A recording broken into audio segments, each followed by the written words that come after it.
Hey guys, welcome back to another episode of Finding Strength. I'm here with John Broz at Average Broz Gym in Las Vegas. How you doing today? Good, man. Thanks for coming by. Thanks for having me. Appreciate it. This is obviously a weightlifting gym. Got some big names coming out here in the past, huh? Yeah, we've had some pretty talented lifters. I've been pretty fortunate that we really don't recruit anyone. So the kids that have come by have just been high school kids that have wanted to learn how to lift or just get stronger, continue their training after high school. And they just kind of wandered in one day. And that's pretty much all the talent we've had, is just guys from the local community. And so kind of what has his past been with coaching? Have you sent people to the Olympics before? Not to the Olympics. We've had athletes go to the World Championships, Junior Worlds, Pan Americans, and things like that. But Olympics is still up in the air. Yeah. Had a couple guys close, but nothing yet. Had one guy, Angelo, he went to the trials last year. And it was close, but hopefully we get it done in 2020. You think 2020 got any good I think we'll have prospects? a couple guys. We have two guys that are coming up really fast. He's really good. Angelo won the Nationals this year. We have a couple other guys that have been training with me for a few years. We have Josh Gilbert and Marcus. Plus we have a few girls that are talented. So it'll be interesting to see how it unfolds in the next few years. 2020 is a lifetime away in weightlifting. So Yeah.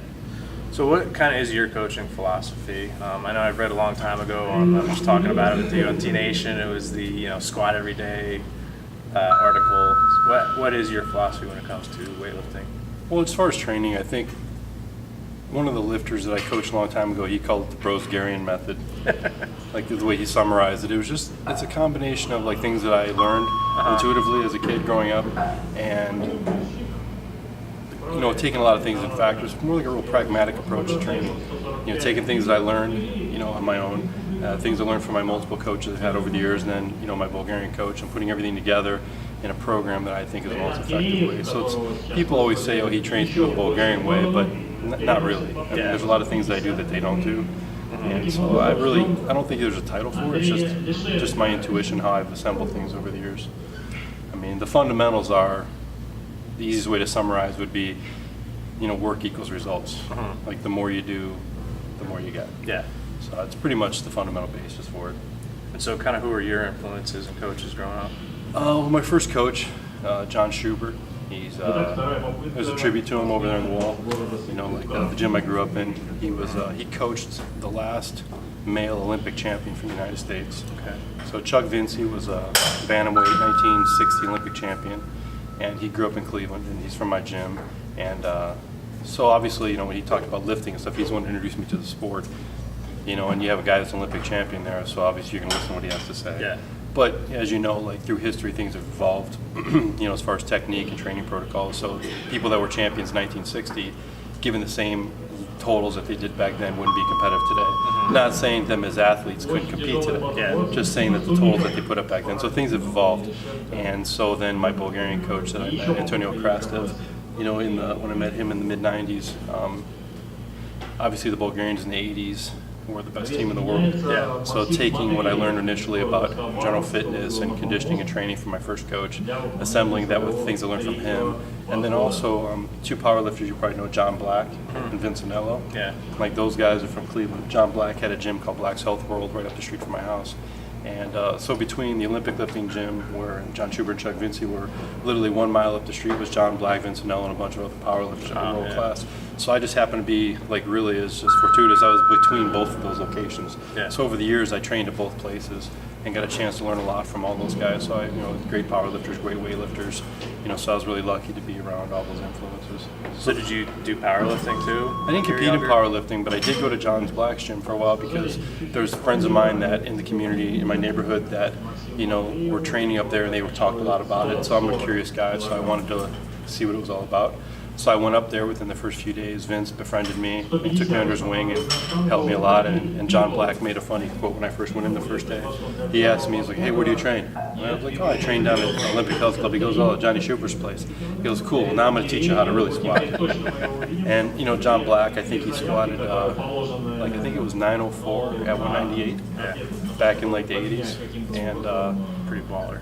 He was a ball. It was interesting because the thing that he had a picture behind his desk of himself in a wheelchair with his legs out like this, with like 2 casts in his legs, like with 2 thumbs up, and he blew up both his knees doing a squat, and he was like super proud of that. And I remember like seeing that picture, thinking this guy has got balls of steel. Yeah.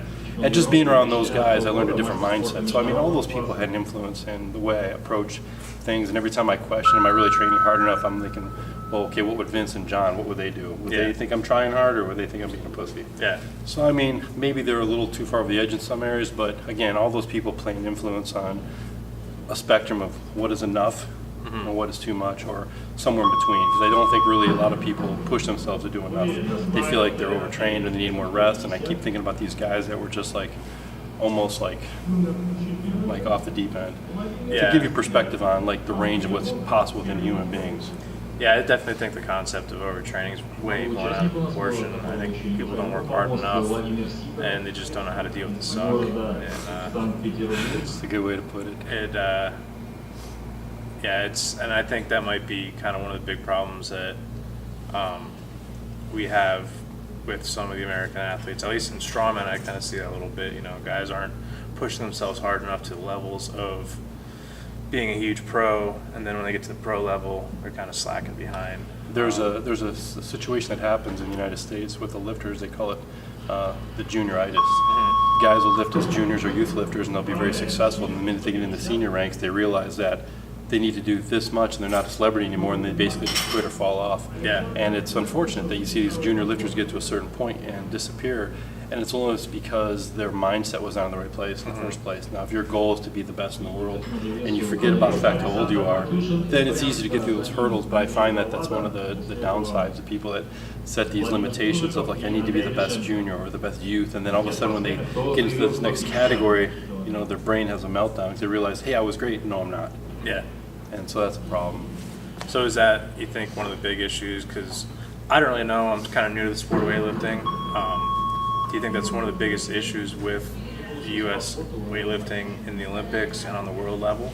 I think there's a lot of variables that separate what makes, you know, us good compared to the rest of the world. I think obviously part of it was just the sheer numbers. You know, if China has 1 million registered lifters and, you know, the Russian team has tens of thousands, and, you know, back when I was competing, USA Weightlifting had like 3,000 registered members. Yeah.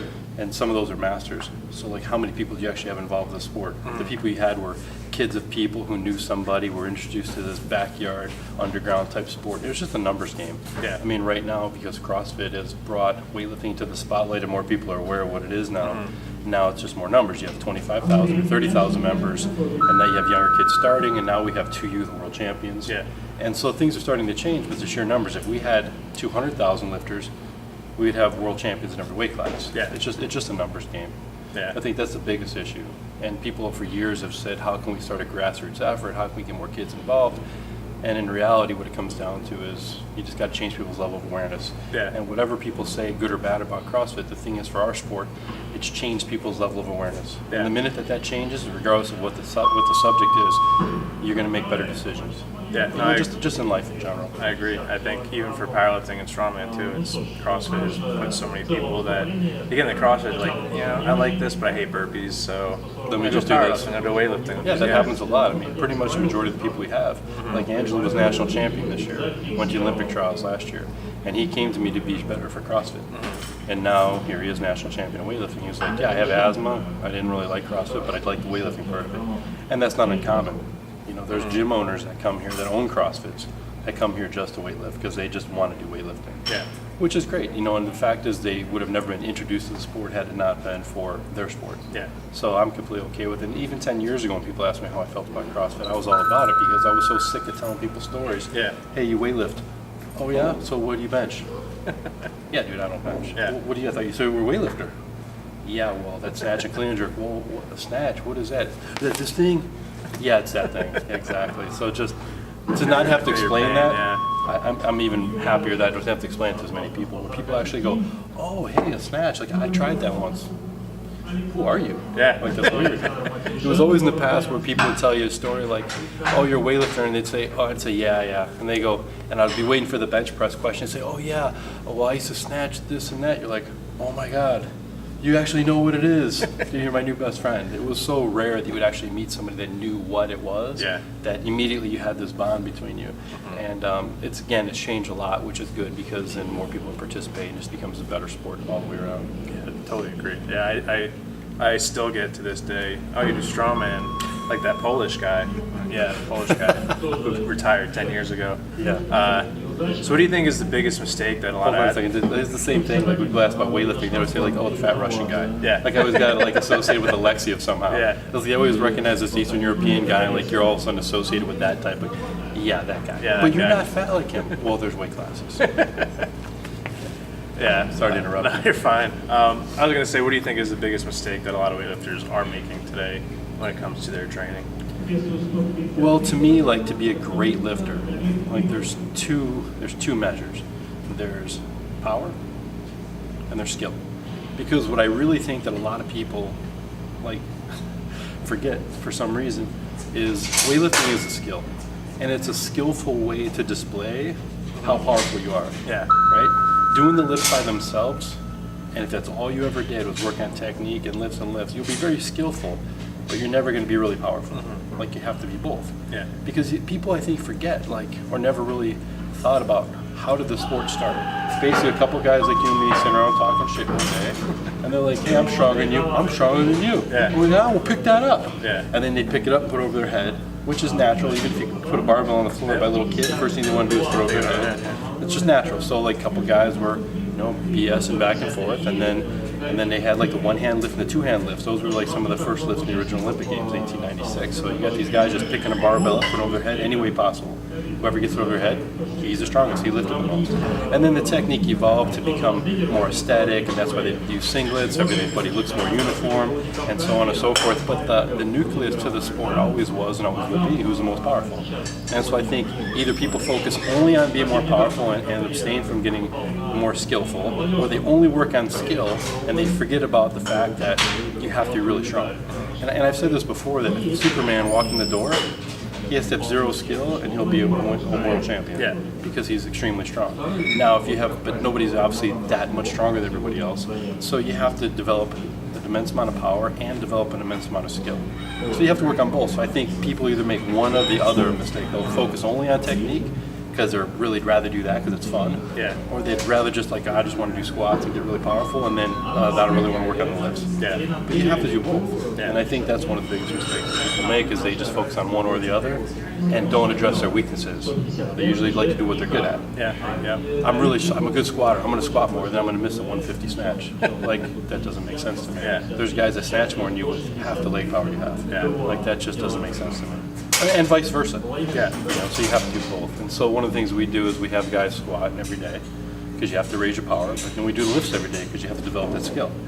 And so I think that it's just a matter of practice for both. So that's what we focus on primarily. And that's, to get back to your other question about how we train frequently, and I think that that's why it's really important to do the lifts, because you're trying to develop a skill. Yeah. And also the more often you do something, the better you get at it. If you spend all week squatting and never work on the lifts and then you try to snatch, it's going to take you a long time to get really good at it. It's sort of like if you were going to throw darts and they give you one dart a week, it's going to take you a lifetime to get good at throwing darts. But I give you 10,000 a day, in a very short period of time, your learning curve just went up exponentially. And I think that's the thing with lifting is people forget that you have to do a lot of reps because it is a skill. Yeah. So I hate using this word because it's been so bastardized. When you're programming a squat every day, is it you undulate it? That's the word I hate, undulation. That's good because I don't know what it means. So basically, you heard daily undulated periodization? Yeah, periodization. So basically, waves. Is that kind of how you set the squats? Or? No, not at all. No? Because I think what happens is people get caught up in following these specific numbers based on percentages, and they're going to try to anticipate. I don't know if you've ever had this happen to you. Have you ever planned for a meet or a specific day where you're supposed to go heavy, and everything's geared towards one specific day, and that day comes and you feel terrible? Yeah. Okay, so you're planning everything for one particular day, and you can't even estimate how you're going to feel on that given day. How are you going to feel how you estimate every single day of a training program throughout a whole cycle? What if a day you're supposed to go heavy and you feel bad, or vice versa? One day you feel great and you're only up to, I'm only going 70%. That's too bad because today I feel amazing. Yeah. So the problem with that is it's very hard to dictate how you're going to feel on one given day versus every day in training. It's almost impossible. Yeah. So the approach you take is you want to do the best you can every day, whatever that is. So you want to strike while the iron is hot. Why would you not like try to do more in a day when you feel good, you know, versus when you feel bad? Because the idea for me for training to get stronger is to ask your body to do something that it doesn't really want to do. And it doesn't matter how much weight's on the bar. So for example, let's say you normally squat 600 pounds and you come to the gym that day and you can barely squat 500, right? You're still pushing yourself to a place where you're trying to maximize, push yourself. Your legs and your body can't see how much is on the bar. All they know is this is heavy. And so what it does is the organism responds by adapting to that stress. It doesn't matter how much is on the bar. The only time it matters how much is on is when you go to competition and they're counting. But in training, the whole idea is just to do your best, whatever that number is. Right? So if I'm pushing myself to the maximum, whether it's 50 pounds, 500 pounds, it doesn't matter. Like I'm stressing my system to get it to grow. The problem with that is, for some people, is when they, oh man, like I only made 400 today, my best is 600. Then they get in this despair, and they get in this cycle in themselves, like I feel so weak today. So they try to avoid those days because they don't want to know that today was very difficult. For me, I always looked at those days like a positive, because I knew that the goal was not to lift the most weight on the bar. It was to push myself to the end, whatever that was. So if I get to the point where I'm stuck at 400 for the day, I almost looked at it like a positive. Like, look, I was able to accomplish the same amount of stress on my system with less work and less weight. So really, I know I must be going in the right direction. If 400 is really heavy today, I must be going in the right direction. Because I knew the day would never come where I couldn't at least squat the bar. So as I went down, I knew I had to be pushing my system to eventually rock it up and go to a new place. And so that was how I always approach it. And with guys in the gym when I'm coaching, what I do is I watch them and I see how difficult weights are for them some days, weights that I know that are typically usual. And I know that if they're going down, that I know at some point they're going to hit the bottom and start to come back up. And that's something I watch, to push them at a way where they do go down. But if they're never going down, they're lifting the same every day, they're not pushing themselves hard enough. So that's the approach that I take. I mean, it kind of, like, that's the whole approach. So that's why the program is a little more intuitive, and I kind of watch everyone on a day-to-day basis to maximize what I think their potential gains could be by pushing them to a place where they are stressing their system, irregardless of the weight that's on the barbell. That makes a lot of sense. So is it usually like you work up to heavy single, or is it heavy triple, or is it? It depends where they are in their training and the other lifts they're doing. So for example, like I have one kid right now who's got a lot of experience lifting. He's been lifting with me for 10 years, and he's been away at law school. And he just recently said, hey, look, I want to get back into lifting. Well, he knows how to lift. He has a skill base, and he's very efficient for his power. So for him, since he's not going to be doing the lifts, he'll do more intensity, more volume on squats. Now, if somebody else who's newer, like Marcus, who's been lifting for a couple of years, and he's getting a skill level up, he needs to spend more time learning how to fight with heavy weights and how to make certain attempts and how to utilize his power. So 60 or 70% of the time will be geared more towards that, and the balance of the time will be spent towards the squat. So for people, depending on where they are, you know, they'll determine how much time they spend doing one or the other. You know, like in my head, the way I think of, I visualize it is like, it's like there's a quarter pike, right? Like, and there, people who have never ever touched a bar, like never done any exercise at all, they're at the bottom. People who are at the top are the most elite of the elite. Everyone else is somewhere else on this curve. So depending on where they fall on that curve, will depend like what they need, because no one's going to be in the exact same spot as somebody else. Maybe somebody needs more technique, somebody needs more power, depending on what they need. So for example, the one guy is away at school, like he doesn't really need to work on technique, he needs to focus more of energy on power. So it depends, to answer your question, it depends on a case-by-case basis. But again, you really just have to be really open-minded and go to your weaknesses. Hey, you're a very efficient lifter. You're cleaning what you front squat. You need to front squat more.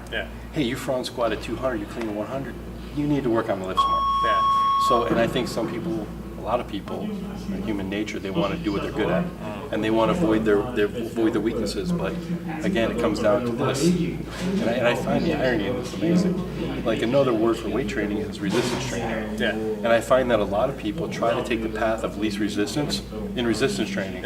Which, ever since I can remember, I'd see guys cheating at the gym and bouncing and doing things, or grabbing a gripper and closing it halfway to cheat. And I'm like, you're only cheating yourself. Like, the whole idea is to make it as hard as possible for yourself, so that way you make progress.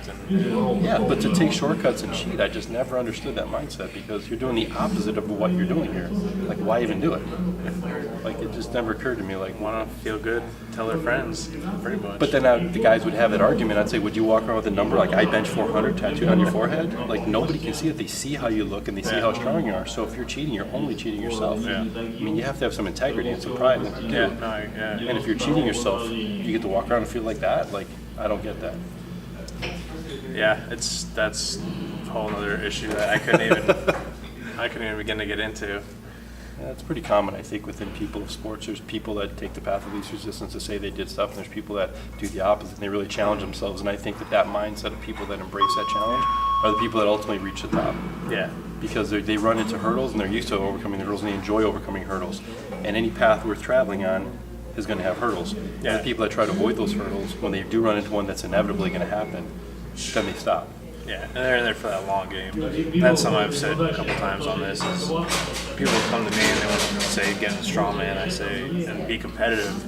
My whole thing is, do you picture yourself here in 5 years? Because that's the kind of commitment. If you want to become a strongman, you're going to have a minimum 5 years. I think pretty much they've done research on weightlifting as well, and they said the skill base that it takes to develop weightlifting is 5 to 7 years before you're actually a really good lifter. Yeah. And people that think they're going to jump in 2 days and be world class, like you see guys that have been lifting their entire life that still miss. Yeah.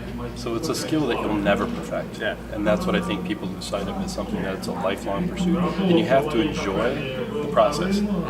You really have to enjoy it. Yeah. If you don't enjoy the process and you're just in it for like the short game, like, hey, I'm trying to get on this podium, you're not going to be too happy. Yeah. You know, in the process. Hey, thank you for everything. I appreciate it. If somebody wants to come in and train, kind of how would they get a hold of you? You go to our website, it's averagebroz.com, and we have the gym here. It's open pretty much every day, even holidays, 365, which is good. Just so there's on a holiday everyone wants to work out, Yeah. and usually you got the day off and you want to train and the gym's closed. It's the worst feeling in the world. Yeah. So I agree. we're open every day. On Memorial Day, we had a full house here, so it was great. It's awesome. Yeah, so go to the gym. If you're ever in Vegas, right on Las Vegas Boulevard, come by and say hi. And we get visitors that drop in every day, and come check it out. Awesome. I appreciate it, and thanks again. Thanks for coming by. And guys, make sure you check out my sponsors, Elite FTS, Train Strongman, and Hate Brand Goods. And if you want me to come interview you or somebody at your gym, you can email me. All that information will be below, and I'll see you out on the road. Thanks.